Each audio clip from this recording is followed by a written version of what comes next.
So when you're on the pill, what you're saying is that you basically, your body thinks you're pregnant. Exactly. You know, I said that in a podcast and people flipped out. It got like 4 million views. No, it doesn't. And I'm like, yes, it does. Yeah. I think that if you are on the pill, obviously not pregnant, you're attracted to different men than you would be if you were off the pill. Absolutely. The man that I first married, my first horrible marriage, I was on the pill when I met him. Yeah. And then when I got off the pill after my children, because I was pretty consecutively on it for almost 10 years, Charles is like night and day from him. Yeah. And I'm really? like, whoa, this is on the pill, this is off the pill. Yeah. Crazy. Yeah, no, it's absolutely true because it changes not only your internal hormones, but your neurotransmitters, hormones like oxytocin, the love drug that everybody talks about. It changes all those different patterns in your body when you're on that versus when you're off of it. So maybe trying to meet a life partner when you're drugged is not a good idea. Probably not the best idea. Yeah. What do you want, love? What do you want? Fellas, brothers, men, what do you want in a woman? What is it that you're looking for?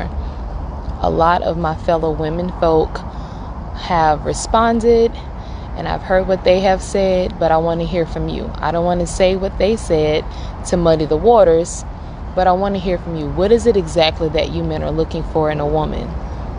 Because a lot of things are being said and I don't think you men are being heard. A lot of women aren't hearing you, so I'm giving you the opportunity to speak your mind, speak your piece, say what it is that you desire in a woman. What does she do? What is she like? What is her character? What does she stand on? What is it that you want in a woman? I want to hear from you. Let me know in the comments. Be specific. I will be sharing your responses if you so choose, but I need to gain an understanding so I can take your information and bring it back to the women and let them know what you've said, because I know what they think and I don't think they're right. I would encourage men to find value outside of what they can provide monetarily.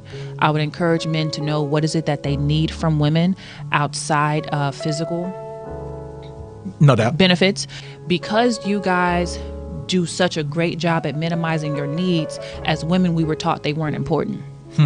So y'all hold us accountable for not being supportive or not being loving or not being this or overlooking certain things, missing the fact that you taught us how to do it every time you said it's not a big deal. So you don't agree with happy wife, happy life? No, I don't. I think both people should be happy. I think we should both be happy. Well, it doesn't make sense because she can be happy because you are just silencing everything that you need.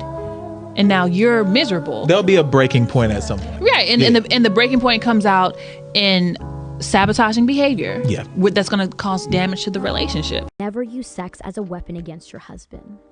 And have sex often is probably some of the most extraordinary advice I never got. As a working mom, we get tired, exhausted, overwhelmed. But it is dangerous to neglect our husband's needs. And I'll explain to you why. Sex is such a huge part of a man's identity. It's the way he emotionally bonds with us. And it's crazy because God wired his body this way. When a man experiences an orgasm, his body releases the bonding hormone, oxytocin, in such extraordinary amounts. I mean, women experience it as well, but men do 400% times more. And so that skin-to-skin contact mixed with an orgasm creates deep connection. And I never just want to be a great mom.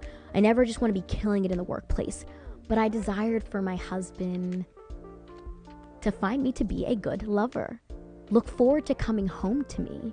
And through difficult conversations, because I was never taught this kind of stuff, I had to learn how to not look at sex as a chore or another responsibility on my to-do list, but enjoy my husband feeling respected and honored and wanted. Imagine if one day our husband came home and said, I don't feel like having sex with you. We would be massively offended and hurt. And so men need sex. It's how they came from the factory. I've said it before, women love men who cheat. Women hate to be bored, and women love men who have a life that looks exciting. Men also like men whose lives look exciting. Ask yourself a question. Do people invite you to do anything? Do people invite you to go anywhere? when there's a house party or an event or whatever, is your name in the top? Are you on the must-have list? And if not, you got work to do.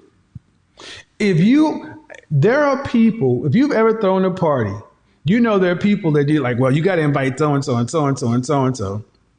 And then there are people in the middle. And then there are people who you could care less if they show up. And then there are the people that you don't even want to know you had a party. Sadly, far too many folks online today have those results. Shit. Turn off the music. Turn off the music. Turn off the music. Who's that outside? It's Shirley. I got beans, greens, potatoes, tomatoes, lamb, rams, hogs, dogs, chicken, turkeys, rabbits. You name it! Who told her about the party? A lot of y'all not ready for this conversation. Is it on? Is it recording? But Isaiah Washington said that 15-year-old Aaliyah, in his eyes, knew exactly what she was doing when she was dating R. Kelly, and that he believed she was in control of a lot of things. And I'm here to say this. Before you judge, step back, look in the mirror, and remember when you was packing. Because some of y'all was packing at 15 and 16. Because I was. And I was in fully control of my situation. The psychiatrist can't tell me nothing. There wasn't nothing wrong. Mama wasn't nothing wrong with me. May you rest in peace. I was grown as hell, beyond my years. I was in control of my situations. I had a nigga not going home to his whole family because he was trying to creep and tiptoe with my young ass. A lot of y'all won't keep it real. Y'all want 15, 16-year-old males to get thrown in jail for carjacking. They just robbed me the other day for things y'all want to say they knew what they was doing. These little girls be knowing what they be doing too. You knew what you was doing too. So let's stop like playing favoritism on men and women. A lot of these children know what they're doing. These brothers are not attracted to these bad built bodies built like fucking refrigerator Perry and shit. And I told y'all how y'all already acting out here. Mean as hell, and you come up in the fucking scene. Dum dum dum dum dum dum dum dum dum. You gonna be my man. I need a man to take care of this. Well, you gonna take care of me. Let me get my shit on. Let me get my shit on. Let me get my shit on. Let me get my shit on. You gonna take care of this. Yeah. See, I'm a real woman. I'm a real woman by mine, see. You gonna love all this. No, see, you a real man. If you can't love all this, you ain't no real man. You ain't no real man. And he supposed to come home to this. How he gonna get up in it? How he gonna, what he gonna do? You don't even like the way you look naked. Now you sitting up in the damn bar on my post, mad as fuck. I can't stand the way she said. That's not all women.